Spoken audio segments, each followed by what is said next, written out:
আমি বেশিরভাগ সময় আমি কোর্টেই ব্যস্ত আছি, বাট তার পাশাপাশি যদি কোনো কাজ করি তখন তো আপনারা দেখতেই পারবেন যে কি কাজ করছি না করছি। আর এমন কোনো কাজ করতে চাই না যে শুধুমাত্র কাজ করার জন্যই কাজ করা, সেটার কোনো মূল্যায়ন হবে না বা সেটার আলাদাভাবে কোনো ইম্প্যাক্ট ফেলবে না, এরকম কোনো কাজ আমি করতে চাই না, নাহলে তো সবসময় কাজ করা। কখনো ভোটের মাঠে দেখা যাবে প্রার্থী না, এটা আমাকে বলেছে না, আমার ইচ্ছা নেই, একেবারেই ভোটের মাঠে দাঁড়ানোর ইচ্ছা নেই।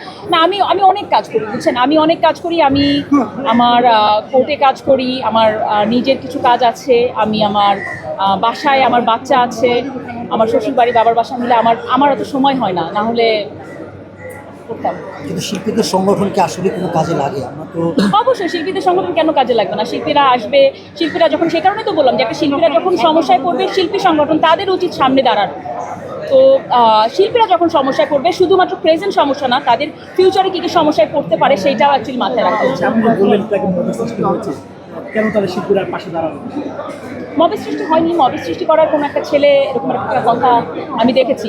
শিল্পীদের পাশে দাঁড়ানো উচিত, সবার তো মাথায় সবসময় কাজ করে না, তো একটু বলে দিলাম, মনে করাই দিলাম, শিল্পীরা সমস্যায় পড়লে পাশে দাঁড়াবেন, আপনি শিল্পী একজন যারা যারা এখানে। আপু, আপনি সবসময় নিজেকে লয়ার হিসাবে বেশ পরিচয় দিতে স্বাচ্ছন্দ্য বোধ করেন? না না, একেবারেই না, আমি লয়ার হিসাবে শুধু পরিচয় দিতে স্বাচ্ছন্দ্য বোধ করি না। আমি সবসময় বলি আমি প্রথমে একজন মডেল, তারপরে আমি একজন আইনজীবী। কারণ মডেল প্রথম কথাটা আমি এই কারণেই বলি, সেখান থেকে আমার পরিচয়টা এসেছে।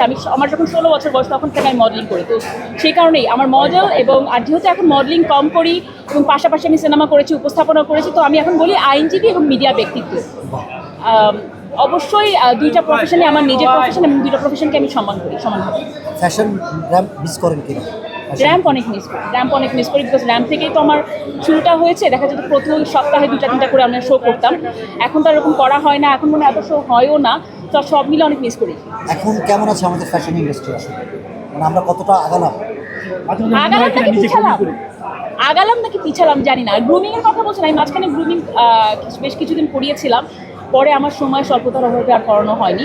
কিন্তু আমি চাই মিডিয়া ইন্ডাস্ট্রি, সেটা মডেলিং হোক, সেটা সিনেমা জগৎ হোক, সেটা নাটক জগতে হোক, মানুষ যেন প্রাউড করে বলতে পারে সে বাংলা সিনেমার নায়িকা, সে বাংলা নাটকে কাজ করে, সে বাংলা আর কি বলবো মিডিয়া ইন্ডাস্ট্রি ফ্যাশন জগতের একটা মডেল। এটা যেন মানুষ প্রাউডলি বলতে পারে, এটা যেন কখনো বলার আগে চিন্তা করতে না পারে। আপনি নিজেকে ফিট রাখতে কীভাবে কি মেনটেন করেন? কারণ সবাই এটা পারে না, ফুড এক্সারসাইজ। না, আমি খুব বেশি ডায়েট করি না, কিন্তু আমি অনেক বেশি এক্সারসাইজ করি, আমি অনেক কাজ করি, আমি সারাক্ষণ আমি মিনিমাম আমি অন অ্যাভারেজ 14 থেকে 17 ঘন্টা কাজ করি অন অ্যাভারেজ। তো এরকম যদি কাজ করেন এমনিতেই সারাদিনই শুকনাই থাকবেন। যারা মডেলিংয়ে নতুন আসতে চায় তাদের উদ্দেশ্যে আপনি কি বলবেন? যারা মডেলিং বা যারা সিনেমা বা যারা নাটকে আপনারা আসতে চান তাদের জন্য একটা বলবো, বিশেষ করে দেখা যায় কি এই জগতে বিশেষ করে মেয়েরা খুব কম সময়ে আসে এবং অ্যাডোলেসেন্স পিরিয়ডে আসে বলে তারা অনেক কিছু বুঝে উঠতে পারে না। এবং দ্যার ইজ নো শর্টকাট কোনো প্রফেশন। আমার অনেকগুলো প্রফেশন আমি ছোটোবেলা থেকে এই পর্যন্ত আমি করেছি।